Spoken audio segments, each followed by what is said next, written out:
This archetype was announced, I believe, on Friday. Yes, 2 days ago, on August 9th. And it's called Malice, and it is based on the Alice in Wonderland movie, which is pretty cool. And I want to preface this by saying this is not a complete blind react. I've already heard about these, and I have already glanced over them. I don't remember their effect, though, so I need to remind myself what they exactly do. But I understand that, or I remember that this was an archetype full of dark attribute Cyberse monsters, my favorite type, and that they all have synergy with being banished, which is why I've been making the joke of, oh my god, they've combined two of my favorite things into one archetype, which is Cyberse and Shifter. But that is basically all I remember, because I literally I glanced over them. That's all I did. I haven't read them in detail or thought about how you could use them. In general, I don't know how you guys feel about it, but I always I find it cool when they take when they take inspiration from other franchises or other movies or other universes and put them into Yu-Gi-Oh! I think it's a very cool thing. Like, the first thing that comes to mind is like Cosmo being like a mix of like Star Wars and some other stuff. I find it cool. So I'm not the biggest Alice in Wonderland fan or whatever, but I know the movie, and it's fine. I recognize the references. I think it's cool. Let me know what you think about it, but I personally like it. So, but let's look at them from a Yu-Gi-Oh perspective. Like, are these good cards or not, right? So we've got Malice, White Rabbit. I have no idea why I was like, I have no idea what the P means, but I guess it stands for pawn, because you know, in Alice in Wonderland, they've got like this whole, like, it's a fever dream movie, by the way, but it's got like the chess pieces running all around, all that stuff. But yeah, okay, so we've got White Rabbit, level 3 Dark Cyberse effect monster, 1200 attack, 300 defense. You can only use this card's name's first and third effect once per turn each. If this card is normal or special summoned, you can set a Malice trap from your deck with a different name from the cards in your graveyard. You take no battle damage from battles involving Malice Link monsters that point to this card. If this card becomes banished, you can pay 300 life points, special summon it. Also, you cannot special summon from the extra deck for the rest of this turn except Link monsters.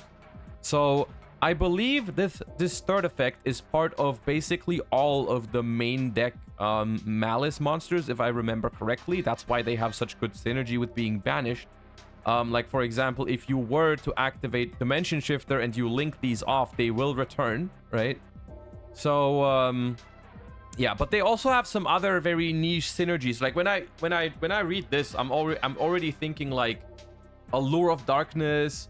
I'm thinking Gold Sarcophagus, all that kind of stuff. Like, a lot of good stuff, Yu-Gi-Oh cards that just have synergy with these, which is pretty cool, right? Being able to use Allure of Darkness in your deck as like a little bit of a consistency boost and a starter is pretty cool, right? The first effect, when I first read it, to set a trap card, didn't feel that great to me. However, I remember that some of the trap cards actually don't really work like trap cards. So that's cool. I think overall this is a good card. And then we have Malice Cheshire Cat, I think is how you say it. Cheshire Cat, Cheshire Cat, I don't know. Level 3 Dark Cyberse effect. During your main phase, you can banish a Malice card from your hand, then you can draw 2 cards.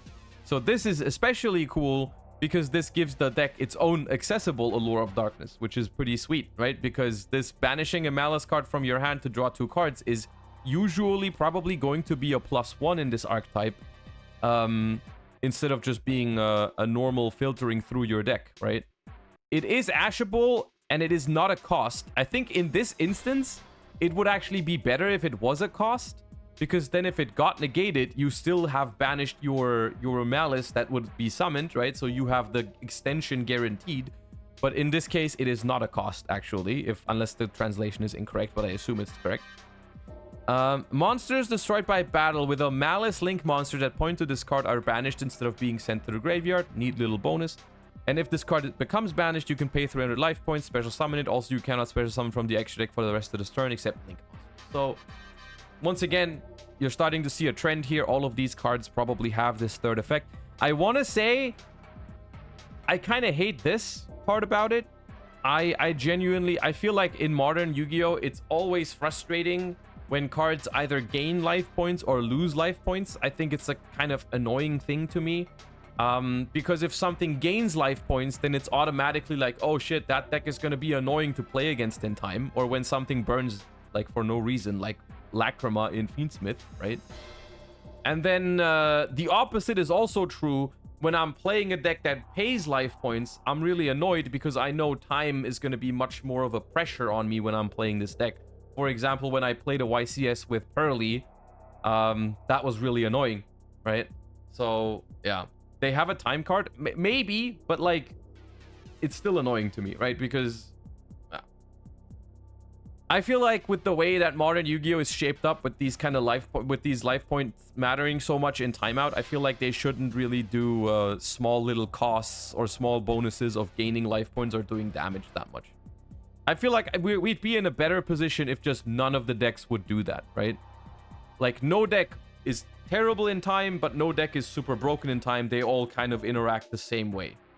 But maybe that's just me. I don't know. And then we have, but overall, great card, obviously. I like it. I like the banish one, which is an extender, and then draw 2 cards and go from there. I love that. We have Dormouse, level 3 Dark Cyberse. You can only use the first and third effect once per turn each. During your main phase, you can banish a Malice monster from your deck. Also, all Malice monsters you control will gain 600 attack for the rest of this turn. Obviously, in the context of this archetype, this is a phenomenal effect, right? Being able to banish one from your deck is very good. Malice link monsters that point to this card cannot be destroyed by card effect. The second thing is, like, on all of these, it's just like a small, almost irrelevant bonus. Spatula, thank you for the 19 months. If this card becomes banished, you can pay 300 life points, special summon it. Also, you cannot special summon from the extra deck for the rest of this turn. Obviously, this is really good. Because you just summon it, banish one from deck, it summons itself, and there you go. Now, and here we start looking into the extra deck monsters, and that is for now the only downside I see here is that we have quote unquote only 3 main deck monsters, which is not that much. But all 3 of them are pretty good. Okay, we have Malice Queen, Red Ransom. Level 3 Dark Cyberse Link Effect monster. 2+ monsters, including a Malice monster. You can only use the first and third effect of this card's name each once per turn. If this card is special summoned, you can add a Malice spell from your deck to your hand. The original attack and defense of all effect monsters your opponent controls are swapped while this card points to a monster. I assume the way this interacts with link monsters is it just doesn't apply to your opponent's link monsters, right? It doesn't make them 0. Which would obviously be pretty powerful, but I don't like if it did that, but it doesn't do that. I'm pretty sure it's just like link monsters are probably just unaffected by this because they don't have a defense. If this card becomes banished, you can pay 900 life points, special summon it, then you can banish a Cyberse monster from your deck. I don't know if there are other high value targets for this, other like outside of the Malice archetype.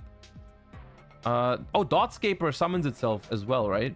Okay. Yeah, maybe you'll throw in a Dotscaper to this deck. Okay.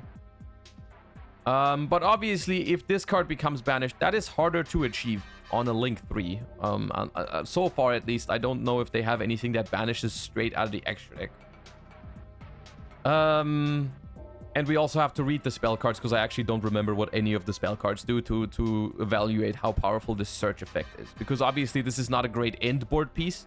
This is just a Link 3 you are attempting to summon. Then you want to add a spell card, and then you kind of just want to banish it somehow to get the other effect. And then we have Heart of Krypter, another queen, Link 3. You can only use the first and second effect once per turn. Quick effect, you can target one of your banished Malice cards, shuffle it into the deck, and if you do, banish a card on the field. This effect and its activation cannot be negated if this card points to a monster. Now, this, on the other hand, is, in my opinion, a great end board piece. I like this so much more than something that is just like an Omni Negate or something, right? It's a great boss monster because it has a little bit of recycling going on, and it has a non-target banish, which banishing one card as your boss monster is not all that much, but a non-target banish is pretty powerful. You think of cards like Mirror Jade or something. I would say it's a little bit worse than Mirror Jade because Mirror Jade, the cost of Mirror Jade is obviously a bonus. So Mirror Jade gives you a good card in the graveyard and a non-target banish, but this is still a pretty good effect. I like it. So yeah, you can like summon it on even when you're breaking boards going second. This is a good card to go into, right? Because it immediately has a non-targeting banish. I like this card. It's pretty cool, and it has the same effect of if this card becomes banished, pay 900 life points, special summon it, and if you do, its attack becomes doubled. Oh wait. Oh, this one banishes a Cyberse from your deck. This one is double its attack. Okay. These are pretty good with access code talker. Yeah, that is something that definitely worth noting is you make this link 3 or this link 3, and then you make access code with it, and then you banish it for access code, and it returns, and you get the bonus effect. That's pretty powerful. Yeah.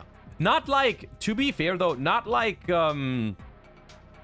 Cyberse decks really needed more broken ways to interact with access code talker, right? Like if a Cyberse deck gets to summon access code talker uninterrupted, it's usually already game, right? Because if I have the choice between summoning an access code talker with this as material, or if I have the choice between summoning an access code with update jammer as material or something, I'm still gonna choose the update jammer, but still access code talker is gonna be good in this deck regardless, right? Yeah. The last link needs 3. Oh, this one needs 3 individual monsters. That's true. Yeah. This one is, I feel like this is a fairly balanced card overall. It's powerful, but it feels like properly balanced, at least from my understanding so far, because you can't just like, it's a link 3, so you can't just splash mage into it because it needs 3 monsters actually, like, right? It's not as trivial, but it's a good card. And then we have Malice in Underground, a field spell card. You can only activate 1 card with this card's name per turn. When this card resolves, you can banish a Malice card from your hand, deck, or graveyard. Malice link monsters you control gain 3000 attack while you have 3 or more banished Malice traps with different names. Obviously, that's a hefty bonus. Gain 3000 attack, which puts this thing to exactly 8000, by the way, when it returns, because its attack is already doubled. All right, so it's 5k, and then you can make it 8k. But obviously, having 3 Malice traps banished is going to be hard, I think. Unless I have to reread the trap cards. But if you control any Malice link monsters, your opponent's monsters can only target them for attacks. Okay, so this is a good mix of a field spell. Obviously, in modern Yu-Gi-Oh, this is kind of the standard for a field spell, is like on activation, you have a consistency boost because you can access your Malice cards from your hand, deck, or grave by banishing them. You have a somewhat unrealistic bonus here, but powerful bonus if you can pull it off here. And then you have a slightly annoying effect to your opponent to deal with sometimes. Solid field spell overall.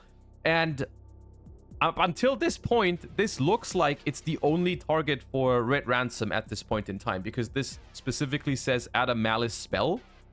From what I'm seeing here, this is the only Malice spell. So this card, if you open with the field spell, which I assume you want to play 3 of because it banishes from your deck, so it's basically a emergency teleport. I assume you want to play 3 of this. Whenever you open with this, you make this card significantly weaker, right? Because you already have the target. So, yeah. All right, we have Malice code MTP07. MTP stands for Mad Tea Party. That's funny. Normal trap card. You can only activate 1 card with this card's name per turn. You can activate this card the turn it was set by banishing a face-up Malice monster you control.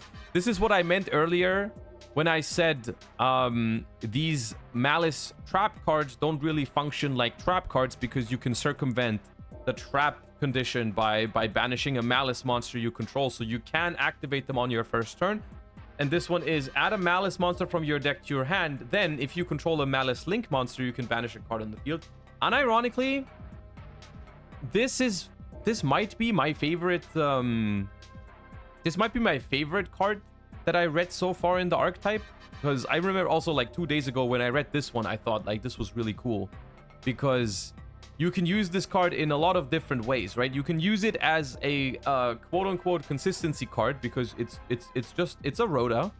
But it is not an unconditional Rhoda, right? Like it's an extender rather than a starter. Because if this is your only Malice card, you cannot use it, right? You have to have another Malice monster to be able to use it.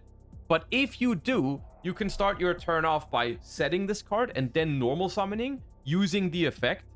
And then if your opponent imperms or veilers or something like that, you can dodge that with it, right? And banishing a Malice monster you control is not really a cost because they will return, right? So this I thought was really cool. But then what I thought was really, really cool was whenever you search this card in your combo or you don't need it to combo off, you can just leave it set because it's actually a solid interruption, right? Like if you can set up a Malice Link monster and this trap card, you can just set it on your opponent's turn, activate it. You don't have to banish anything for cost. So you just go add a Malice monster from your deck to your hand and banish a card on the field, non-targeting, right? So it's a pretty cool card in my opinion. It seems very powerful without being incredibly broken because it is simply not a starter card, right? Like it is not a starter card because it requires you to already have a Malice monster. So it's not one of those broken one card combo cards or whatever. But it has a lot of really cool implications. You know, it's like to the point where if you're playing a Malice deck, you can do stuff like you can bluff this card, right? You can set a spell before you play, right? Then you normal summon, and your opponent is not gonna want to imperm it because they're like, what if they have the Mad Tea Party trap, right? They're just gonna dodge my effect veiler, right? So I'm gonna keep it for later, right? I think that's really cool. I think this card has a lot of cool properties to it. This one specifically. I think the other trap cards work the same way. You have Malice Code GWC, normal trap card. You can activate this card the turn it was set by banishing a face-up Malice monster you control. Special summon a Malice monster from your grave or banishment. Then if you control a Malice Link monster, you can gain life points equal to the summoned monster's original attack. I believe this is what you guys meant earlier when you said they have a time card, which is technically true. The thing with this card is it doesn't feel that good to me. Like if I'm comparing this card to this card, I don't know if I ever want to play this card. So I don't know. Like this is like the kind of card. Let me make a prediction here. This is the kind of card that I would not put in my main deck if I was playing Malice. This is the kind of card that if the Malice deck obviously has issues in time, I would side deck this probably in the side deck to just like, I would put in one copy to be able to access it with the main deck, the White Rabbit, because that sets a trap card, right? So yeah, not super excited about the design of this card, but I think the idea behind this card is very simply, they are aware that timeout would be a problem for this deck, so they are giving them one answer to that, right? Which is this card. It's kind of whatever. To which I say, why not just remove the life points paying from the deck, right? Why not, like, I would rather this archetype just not pay life points to return themselves and then not have this card. But yeah, either way, this card is not very good. It's outside of time. And then we have Malice TB11, normal trap card. You can only activate one per turn. You can activate this card the turn it was set, same condition. Special summon a Malice monster from your deck, or if your opponent controls 3 or more cards, you can special summon a Malice Link monster from your extra deck instead. The summoned monster cannot attack or activate its effects this turn. Now, there's a few things about this card that I really like. Now, obviously, Emergency Teleport is very, very good, right? Emergency Teleport is really good. This card is relatively similar to this card, right? In the sense that you can play this, you can set it, you can dodge hand traps, you can use it as an extender, so on and so forth, right? Really good. A couple of things. This card's trap effect, if you use it on your opponent's turn, in my opinion, is a little bit weaker because a non-targeting banish is pretty nuts. A a summon from the deck or extra deck, I don't think is that powerful, because obviously if you're playing a Malice deck, I would assume you're trying to end on this anyways, right? And this card's interruption effect is already once per turn, so summoning out another one of this from your extra deck is not really that useful. However, I really like this one going second into boards, because it has this bonus effect of if your opponent controls 3 or more cards, you can special summon from the extra deck instead, which makes it so that when you play into a board, your opponent tries to interact with your monster, you just chain this, banish your monster, summon out the Link 3, and so on and so forth. You can't activate the effect, which is a little awkward. I don't know why they put that on it, but yeah. The other thing that I find really weird about this thing is that it doesn't say it counts as a Link summon. So what it means is if you summon one of these Link monsters with this trap card, you can't use its effect, you can't attack with it, and if they get banished, they will not be able to come back because they are not properly Link summoned. So this just feels like a card that was either intentionally made weaker than it could have been, or they overlooked this somehow and just randomly...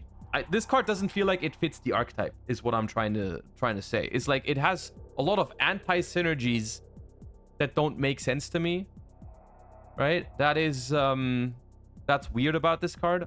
But yeah, by far my favorite card in this entire archetype is this trap card. This trap card is cool in so many different ways, right? In general, I want to say I love this new take on trap cards here. Because we all know that regular trap cards are kind of weak in modern Yu-Gi-Oh! Most of the time. And usually whenever you see an archetype that has a searchable trap card, they will play like one copy of it at max. These cards might be different, especially the first one is something that I can definitely see myself playing multiple copies of in a deck in 2024, unironically, which I think is really cool. Because they just play with the nature of trap cards where like, these cards are actually good going second, right? That's the crazy thing. They've managed to make normal trap cards that don't feel too powerful. They don't floodgate your opponent or anything like that. But these cards are genuinely okay to draw going second, right? Like if I go second with this deck into an opponent's board, I start by setting the trap card. If they try to interact with one of my monsters, I can dodge their interaction with the trap, banish the monster for cost, get a if I have a Link monster, I can even get a non-target banish. Like it's really cool. I like this design a lot, especially on Matt T Party. But like the last one is also not bad at all, right? So,